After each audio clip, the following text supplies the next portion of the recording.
I'm going to share with you some weird shoe tricks that can save you minutes so you're finishing to your full potential.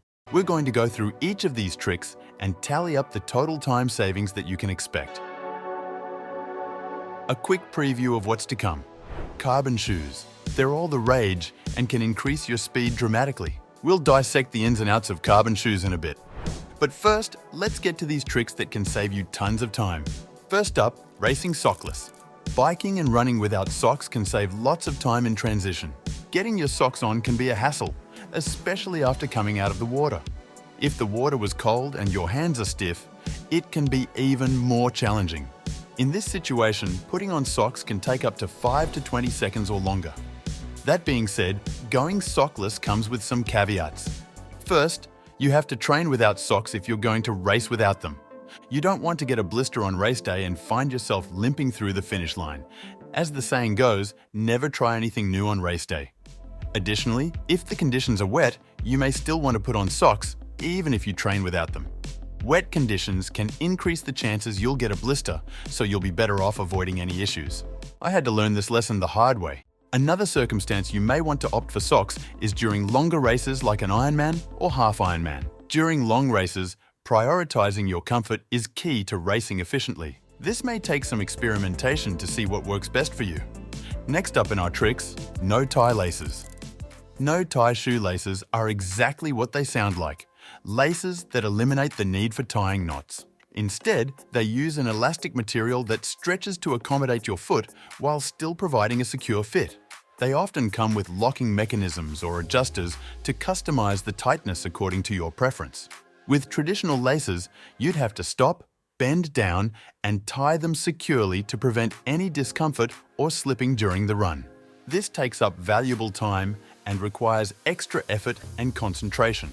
However, with elastic no-tie laces, you eliminate this hassle. Since they're designed to stretch and adjust with your foot's movements, you can slip your shoes on quickly and head out for the run without missing a beat. You can expect no-tie laces to save you approximately 10 to 30 seconds. If your feet are a bit clammy from the bike, putting on your shoes with no-tie laces can involve some resistance and friction. You can avoid this friction and speed up the process by applying baby powder or Vaseline inside your racing shoes. This can save you a few more seconds in transition. Before we go any further, I have a confession. Some of the tricks later on this list aren't quite time savings. Before we get to those tricks, let's circle back to carbon shoes. First, what differentiates a carbon-plated shoe from a regular running shoe? Well, carbon-plated shoes feature a cutting-edge design that incorporates a thin layer of carbon fiber embedded within the midsole. Combined with advanced cushioning materials and innovative construction techniques, carbon-plated shoes offer a blend of responsiveness, energy return, and durability. Let's quickly talk about why carbon-plated shoes have the potential to propel you to new speeds. Their ability to optimize energy transfer and enhance running efficiency is the key. When you strike the ground with each step, energy is absorbed by the shoe's midsole material. With traditional shoes, some of this energy is lost as the material compresses and rebounds. However, carbon-plated shoes feature a stiffer midsole thanks to the carbon plate.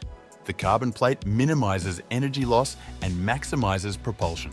This extra propulsion can make your runs 1 to 4% faster.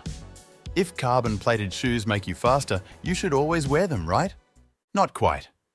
Carbon-plated shoes should be used primarily for racing or any workouts that take place at or near race pace. This is because using carbon-plated shoes as your only shoe can leave you vulnerable to injury. The theory behind this is that carbon-plated shoes reduce stress on some areas of the foot, leading to a decrease in muscle strength and therefore increasing injury risk.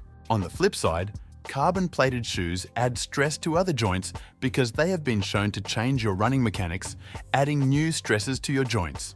Additionally, carbon-plated shoes provide a much less stable ride than traditional trainers. This instability also raises injury risk. We can all agree that staying healthy and actually getting to the starting line is paramount. This leads us back to our cheat math.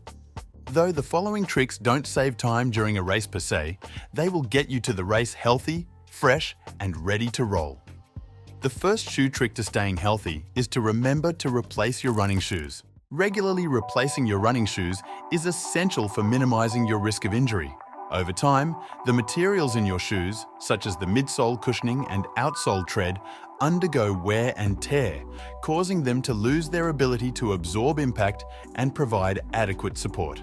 Continuing to run in worn-out shoes can lead to decreased shock absorption and improper biomechanics, potentially resulting in overuse injuries. By investing in new shoes approximately every 300 to 500 miles, you ensure that your feet are properly supported and cushioned.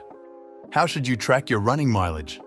The old-school way to do this is to keep a journal. In the modern age, we have training software like Strava, Training Peaks, or Garmin Connect. All of these platforms support the ability to track your running shoe mileage.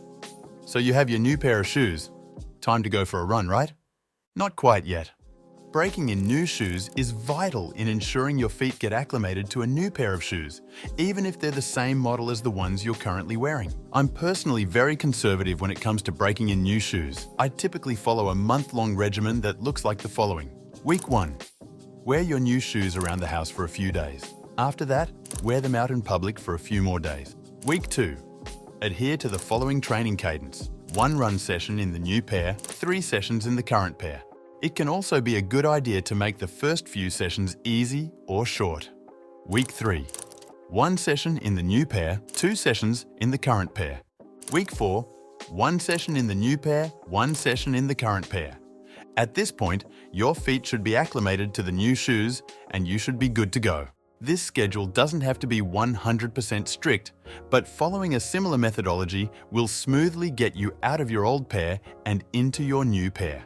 Knowing that I like to take my time breaking in new shoes, I buy a new pair before my current pair hit the 300-mile mark. This gives me adequate time to follow the break-in period. So, in transition, you can save time by biking and running sockless. You can get into your shoes quicker using no-tie shoelaces, and you can slip on your shoes easier with baby powder or Vaseline. Next, on the run, you can save time by opting for carbon shoes. And finally, you can get to the start line fresher and healthier by replacing your shoes every 300 to 500 miles and slowly breaking them in. If you want some more tips on how you can stay healthy for race day, check out this next video.